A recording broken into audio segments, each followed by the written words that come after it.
welcome back to these mini episodes, these little bonus episodes I do on the weekend of my podcast, The Authentic Man, with me, your host, David Chambers. And then today we're going to talk about something that I see is a chronic problem for men, making decisions, right? Particularly men who overthink. You know, they do a lot of thinking. They want to know all the details. They want to process everything. But also I see this in men who don't realize that they're actually self-sabotaging themselves through wanting more information, through needing to know everything before they make a decision, or actually what causes them to be in this kind of constant state of second guessing themselves, right? Constantly being like, oh, I don't know if I've made the right decision, being kind of like 1 foot in, 1 foot out. And that can look like in relationship where maybe you meet a woman and you're dating and you're constantly in this energy of like, is this right for me? I'm not sure. I'm waiting for a sign. Like, oh, maybe I should feel a certain way if this relationship is right for me, or this person is right for me. So then in a relational sense, and this is probably for many decisions, you end up being half in, half out. So what this can look like in a relationship is you're kind of passive in the relationship. You're waiting for the relationship to show you something that you're not always sure what you're waiting to see or feel, to guide you to whether this relationship would be something you should put more energy into. Or it can be that you are in a particular job, for instance, and you kind of only half-assing it. Like you're half working, you're half grafting, you're not really putting your energy into it. Or maybe for you, it's a business, right? Where you're kind of like, okay, I'm in my business and I'm not sure if this is the right business. And okay, let me see, how the sales go. You're always kind of passively waiting for something to change, right? You're waiting for something in the environment or something in the circumstance to change, right? You're waiting for a feeling like, oh, if I get this feeling, then I know this is the right thing for me to do. But here's the thing I constantly see is you're unsure of what that feeling is. You don't know what, if the feeling is already there, you wouldn't know what it is because you're not clear, right? And you're waiting for something to tell you if it's the right choice, right? You're just waiting. There's constant waiting. But what that causes you to do is not really put energy into the thing you're doing, which actually leads to a type of self-sabotage where, and again, I'll talk from the point of view of relationship, and this could be like dating relationship. You meet someone, you're like, oh, this person seems cool.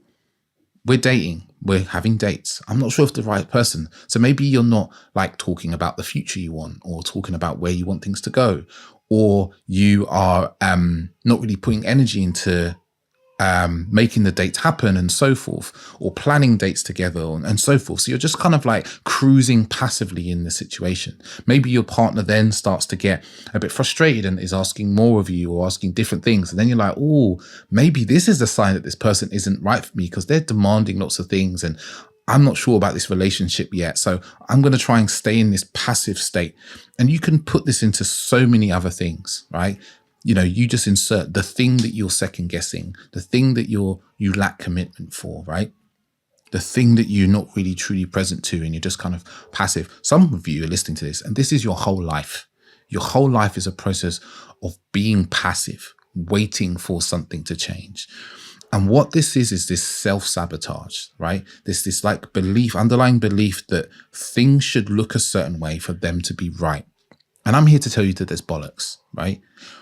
Many of decisions, that I make for myself and I see in my clients, relationship decisions, work decisions, and so forth, are an act of choice to go, I'm choosing this, right? And I'm going to do what it takes to make this the right choice. And that's going to be scary for some of you to hear because you're like, oh, but what if it's the wrong choice? And for some simple things like, things that don't matter, like what you're going to have for dinner, right? What is the right choice? What's the right decision about what you should eat? You might be spending, minutes, hours deciding what meal to have in the evening or what thing to order takeaway, right? But actually, you're just wasting time. You're just wasting time and energy, right?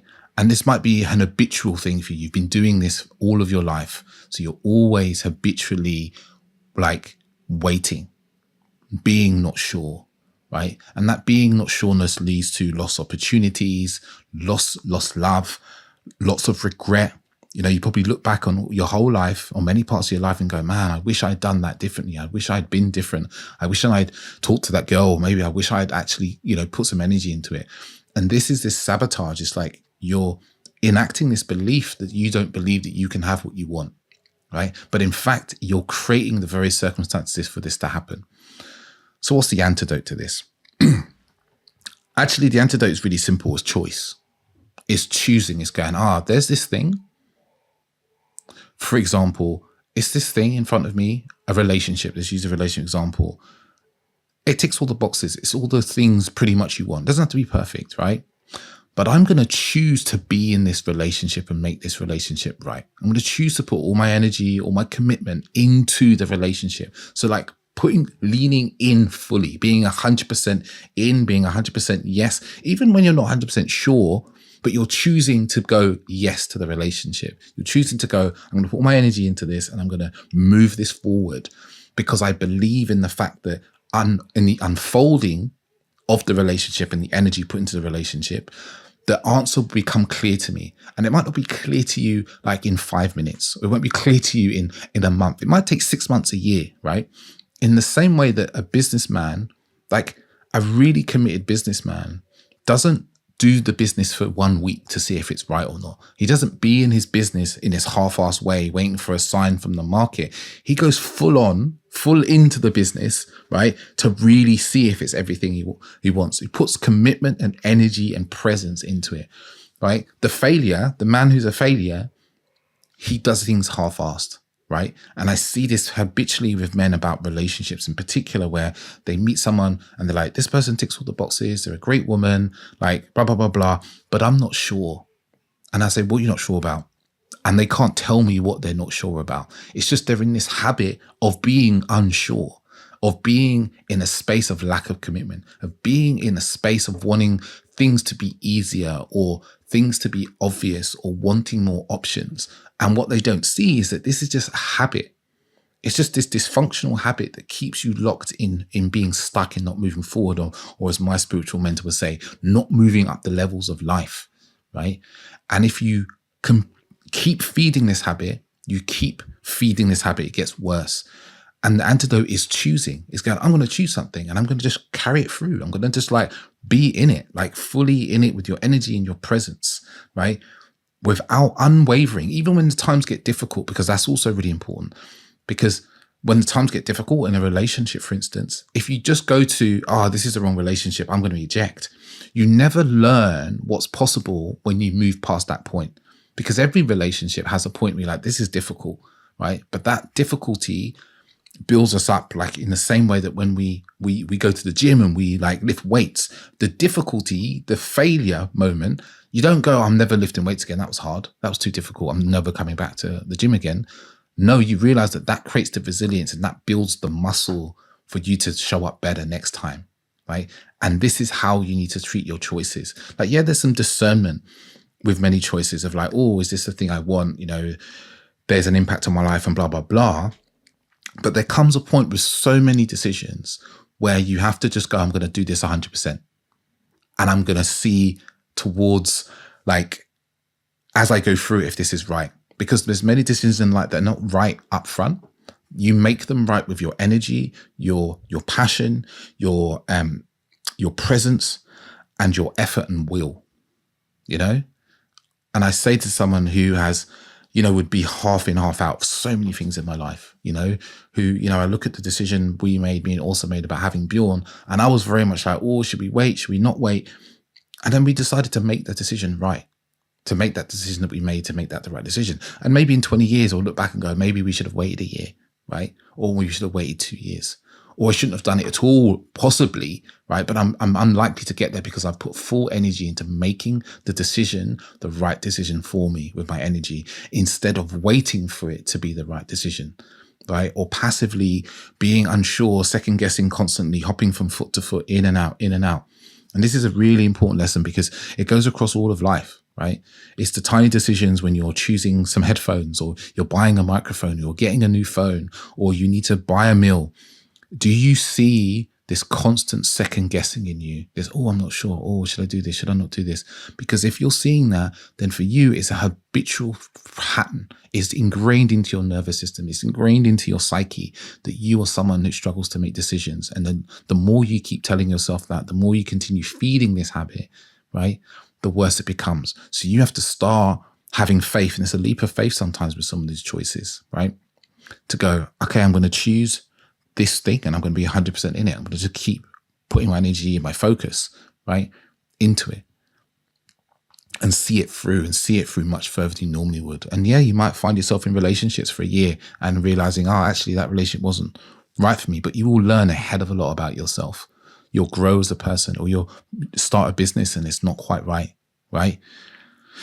But you've got to put enough energy and time into it. Things don't just magically be correct off the bat. So it's just having this faith, right? Because most of the time, most of the bits of the decision we already know, right? There's just a few bits that we're not sure about or aren't perfect. And no big decision in life will ever be perfect, right? Or even the medium-sized decisions, starting a business or so forth, right? But you've got to put energy into it. You've got to put like faith and energy, in the way that there's people who, and I know some people who lost a lot of money in crypto many years ago, but they were like, I know this is going to work long term. So they didn't just bail as soon as their Bitcoin tumbled. They've stayed in it and they have absolutely done wonderfully off the back of that, right? And that's the staying power of belief and faith of like, I'm going to carry the decision through. Or I know people have been in relationships where there's been infidelity or lying and all sorts of things. And they're like, but no, I'm in this relationship and I'm going to make this right. And they now have beautiful marriages, right? And it comes down to your willingness to have faith and your willingness to persevere and continue with the choice that you've made to make that choice right and do the work within that to make it correct, to make it work for you and the people involved. And a lot of people don't have the balls for it. A lot of men don't have the balls for it. They don't have the staying power. They just want things to be easy. They just want things to be on a plate. And unfortunately, men who just want things to be easy and keep enacting that way of being in life, they end up living lives that are really unfulfilled because they've tried to keep too many options open. They try to keep too many doors open instead of committing to one door and building a house on the other side of it.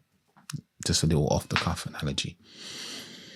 So yeah, if you're listening to this and you see this avoidance, for you, avoidant attachment, I've talked about this a lot and I just mentioned it here.